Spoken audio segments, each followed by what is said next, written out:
চৰকাৰৰ পৰা আয়োজন কৰা খেল মহৰণ আজি পোনপ্ৰথম আজি অপেনিং মেটছত আজি ডিফু কাছা ষ্টেডিয়ামতে ইয়াত আৰম্ভ কৰা হৈছে। ভাৰতৰ জনপ্ৰিয় মুখ্যমন্ত্ৰী ডক্টৰ হিমন্ত বিশ্ব শৰ্মা ডাঙৰীয়াৰ নেতৃত্বত স্পৰ্টছ লাভাৰবিলাকৰ বিশ্ব দৰবাৰলৈ লৈ যোৱা স্বাৰ্থত স্পৰ্টছ কালচাৰ আগুৱাই নিয়াৰ স্বাৰ্থত তেখেতে খেল মহৰণৰ এই বছৰৰ পৰা আয়োজন কৰা হৈছে।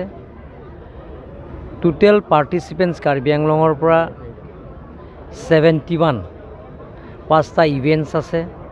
সেই পাঁচটা ইভেণ্টছত ফুটবল লগতে ভলীবল তাৰপিছত খো কাবাডী লগত এথলেটিক্স সেই পাঁচটা ইভেণ্টছৰ পাৰ্টিচিপেণ্টছ দুটা কাৰ্বি আংলঙৰ পৰা 71 হৈছে। আজি ইয়াত টোটেল পাৰ্টিচিপেণ্টছ অল আছামৰ পৰা 35টা ডিষ্ট্ৰিক্ট 35টা জিলা ইয়াত অংশগ্ৰহণ কৰা হৈছে। আজি আৰম্ভ কৰা হৈ গ'ল। গতিকে ইয়াত আজি অপেনিং মেটছত নগাঁও ডিষ্ট্ৰিক্টৰ পৰা আহিছে আৰু কাৰ্বি আংলঙৰ ডিষ্ট্ৰিক্ট।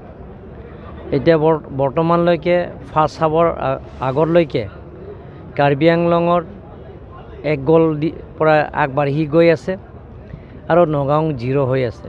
ছেকেণ্ড হাফ এতিয়া অলপ পিছত খেলিব 10 মিনিটছৰ পিছত।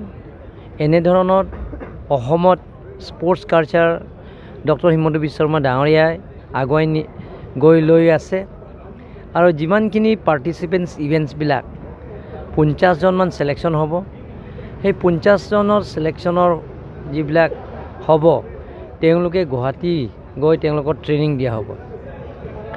দিয়া হ'ব যাতে সেই ইনষ্ট্ৰাক্টৰবিলাকৰ কোচবিলাকৰ ইণ্টাৰনেশ্যনেল কোচ লৈ অনা হ'ব আৰু নেশ্যনেল কোচবিলাক লৈ অনা হ'ব যাতে আমাৰ ল'ৰা ছোৱালীবিলাকে যিবিলাক স্পৰ্টছ লাভাৰ তেওঁলোকৰ যাতে নেশ্যনেল গেমছ আৰু international games Olympic games world কাপৰ আদি যাতে চেম্পিয়নশ্বিপ হৈ আহে তাৰ কাৰণে ডক্টৰ হিমন্ত বিশ্ব শৰ্মা চেষ্টা কৰিছে। কাৰ্বি আংলঙৰ স্পৰ্টছ কালচাৰ আমি 5টা বছৰৰ পৰা আৰম্ভ কৰিছোঁ। ডক্টৰ হিমন্ত বিশ্ব শৰ্মা ডাঙৰীয়াৰ নেতৃত্বত বিশেষ পুঁজিৰ জৰিয়তে স্পেচিয়েল পেকেজৰ জৰিয়তে 26টা সমষ্টিত সমান্তৰাল হিচাপে আমি স্পৰ্টছ কমপ্লেক্স আমি বনাইছোঁ। ইনডোৰ আউটডোৰ লগতে অডিটৰিয়াম হল লগতে গেলাৰী লগতে অপেন ষ্টেজ সেই গোটেইখিনি 10 কোটি টকা কৰি 26টা সমষ্টিত সমান্তৰাল হিচাপে আমি স্পৰ্টছ কমপ্লেক্স বনাইছোঁ। যেতিয়া স্পৰ্টছ কালচাৰৰ কাৰ্বি আংলঙত ষ্টাব্লিছ হোৱাৰ লগে লগে এতিয়া আমাৰ অল আছামত উইমেন ফুটবল চেম্পিয়নশ্বিপ কাৰ্বি আংলঙৰ পৰা হৈছে। All Assam basketball championship Karbi আংলঙৰ পৰা হৈছে আৰু মাষ্টৰ গেমছটো যিটো মাষ্টৰ গেমছতো বেডমিণ্টন হ'লেও মিক্স ডাবল বা ডাবল ছিংগল কাৰ্বি আংলঙৰ পৰা চেম্পিয়ন হৈছে। লগতে বেডমিণ্টন আণ্ডাৰ 19 অল আছামৰ ভিতৰত আমাৰ কাৰ্বি আংলঙৰ ল'ৰাই ছেকেণ্ড ৰানাৰ্ছ আপ আৰু থাৰ্ড ৰানাৰ্ছ আপক কাৰ্বি আংলঙৰ পাইছে। লাহে লাহে স্পৰ্টছ ক্ষেত্ৰ আপোনালোকে জানে ফুটবল মেন্স চেম্পিয়নশ্বিপ আই লিগ যিটো পাতিছে, যিটো আই লিগ নহয় ইয়াত আমাৰ অল আছামত যিটো ইয়াত আটাইতকৈ ডাঙৰ অল আছামত ফুটবল চেম্পিয়নশ্বিপ যিটো হৈছে সেই ফুটবল চেম্পিয়নশ্বিপটো কাৰ্বি আংলঙৰ পৰাই চেম্পিয়ন হৈছে। কাৰ্বি আংলঙৰ টিমটোৱে চেম্পিয়ন হৈছে।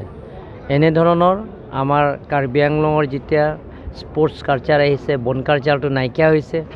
যেতিয়া বন কালচাৰ নাইকিয়া হ'ব, প্ৰচেছন ধাৰণা নাইকিয়া হ'ব, তেতিয়া মানুহে স্পৰ্টছ কালচাৰ ৱৰ্ক কালচাৰ সেইবিলাক ক্ষেত্ৰত আগবাঢ়ি আহে। হ'ব কিবা সুধিবলগীয়া আছে নেকি? দলৰ কাৰ্যসূচী কেন্দ্ৰীয় মন্ত্ৰী প্ৰতিমা ভৌমিক আহিব কালি, আজি ৰাতি আহি পাব।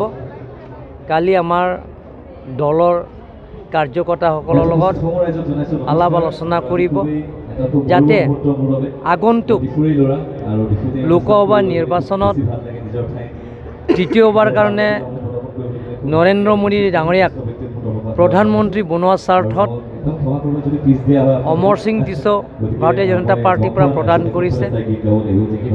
তেখেতক বিপুল ভোটত জয়যুক্ত কৰাৰ স্বাৰ্থত অহাকালিলৈ আমাৰ ভাৰতীয় জনতা পাৰ্টী কাৰ্যালয়, জিলা কাৰ্যালয় আলোচনা কৰা হ'ব আৰু মেনেজমেণ্ট কমিটি গোটেই লগত আলাপ আলোচনা কৰি তেখেতে আকৌ আবেলি গুচি যাব।